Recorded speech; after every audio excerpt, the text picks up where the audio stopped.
There comes a moment quiet, still, when you realize the war isn't out there. It's within. The battle isn't with the world, or the people around you, or the obstacles in your path. It's with the part of you that wants to quit. The part that craves comfort over growth, ease over effort, escape over purpose. We've been sold a lie, that freedom is the absence of boundaries, that it's doing what you want, when you want, how you want. But that's not freedom. That's indulgence, dressed as liberty. And indulgence has a silent cost: regret. Real freedom, the kind that shapes a life of power, purpose, and peace, demands something far less glamorous. It demands discipline. Discipline isn't the enemy of freedom. It's the birthplace of it. Because without discipline, your dreams decay into distractions. Your purpose gets lost in your preferences. And the future you were born to live drowns beneath the weight of what feels easy right now. But here's the truth. The life you want will cost you something. The only question is, are you willing to pay in advance? Mindset is the starting line. It's not just what you think, it's how you think. It's waking up and realizing, I am not at the mercy of my mood. I am not a prisoner to circumstance. I am the architect. You can train your mind to seek growth instead of comfort. To see pressure not as a threat, but as a privilege. The obstacle is not in the way, it is the way. But mindset is only fertile when fed by belief. Belief is the ignition. It's the internal agreement that says, this is possible. I can become this. And belief isn't loud. It doesn't scream. It whispers, especially when the world doubts you, when you've failed before, when the evidence isn't yet in your favor. Belief holds the line. It reminds you that it's okay to start small, to be unseen, to be underestimated. Because what's inside of you doesn't need approval to grow. It needs commitment. And that commitment requires clarity. Clarity is power. You don't get what you want, you get what you are clear about. When your vision is vague, your actions are scattered. But when you lock in, when you define what matters and what doesn't, your life becomes focused. You stop chasing everything and start building something. Vision is what gives that clarity life. It's not just where you're going, it's who you must become to get there. Vision isn't a list of goals. It's a feeling, a pull, a fire that refuses to be put out. It's what makes sacrifice make sense. Because when you see who you could be, you're no longer willing to settle for who you've always been. But vision without purpose is just ambition, and ambition alone will burn you out. Purpose is the compass. It's the why that outlasts the how. Purpose roots you deeper than the storms that try to break you. It's not found, it's forged. In silence, in pain, in the unseen repetitions that no one applauds but you keep doing anyway. And that's where discipline enters. Discipline is love in action. Not the soft, fleeting kind, but the fierce, relentless kind. It's choosing to show up when it's hard. It's getting up when you've failed. It's staying late, rising early, saying no to what doesn't build you even when it tempts you. Discipline is freedom's down payment. It's what allows you to walk away from what you want now for what you want most. It's not punishment. It's precision. It's not restriction. It's revelation of who you really are. But discipline without action is just theory. You must move, execute, act when you're uninspired, decide when you're uncertain. Progress isn't made by feeling, made by steps. And each action, no matter how small, stacks. Every choice you make carves out a version of you. Are you proud of the one you're building? Gratitude is what keeps your spirit from growing bitter in the process. It's not weakness, it's strength in stillness. To say thank you for the struggle, for the silence, for the days no one claps, is to say, this is shaping me, and I'm grateful. Adaptability is the next test. Because even the most disciplined soul will meet detours. Life won't ask for permission to change plans. And in those moments, your power isn't in control, it's in adjustment.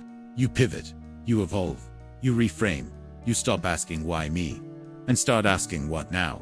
And in that flexibility, resilience is born. Resilience isn't toughness, it's transformation. It's falling and rising so many times that you stop fearing the fall. It's knowing that pain doesn't define you, your response does. That setbacks aren't signals to stop, but reminders to recommit. Learning is what turns all of this from experience into wisdom. You observe, you reflect, you extract the lessons others miss. You let your past educate you, not imprison you. And you become dangerous in the best way, not because of how loud you are, but because of how deeply you understand. Your life becomes a message, not just a journey. And now, everything converges. Because in this moment, everything you've endured, everything you've fought for, everything you've stayed up late grinding toward, it all makes sense. Discipline was never just about habits.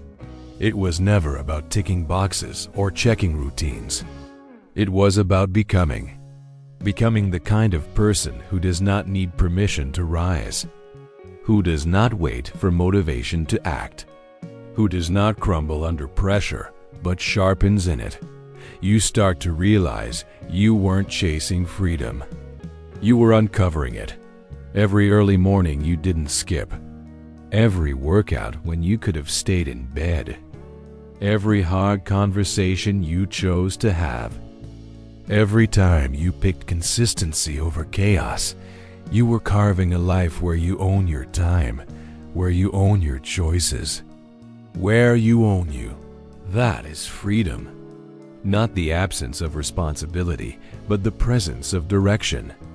Not the removal of all limits, but the mastery of yourself within them. The truth is, most people will drift. Not because they're weak, but because they never chose. They wait for clarity to appear instead of creating it. They search for shortcuts that avoid the work instead of realizing. Discipline is the shortcut. The sooner you embrace that, the faster everything changes. Not because life suddenly becomes easy, but because you become stronger, more focused, more resilient, more free. You'll stop needing constant motivation because your life will become the motivation. You'll stop quitting halfway because the vision is too vivid, the purpose too real. And when the world tries to offer you the easy way out, you'll smile because you've seen where that road leads. And you're not going back.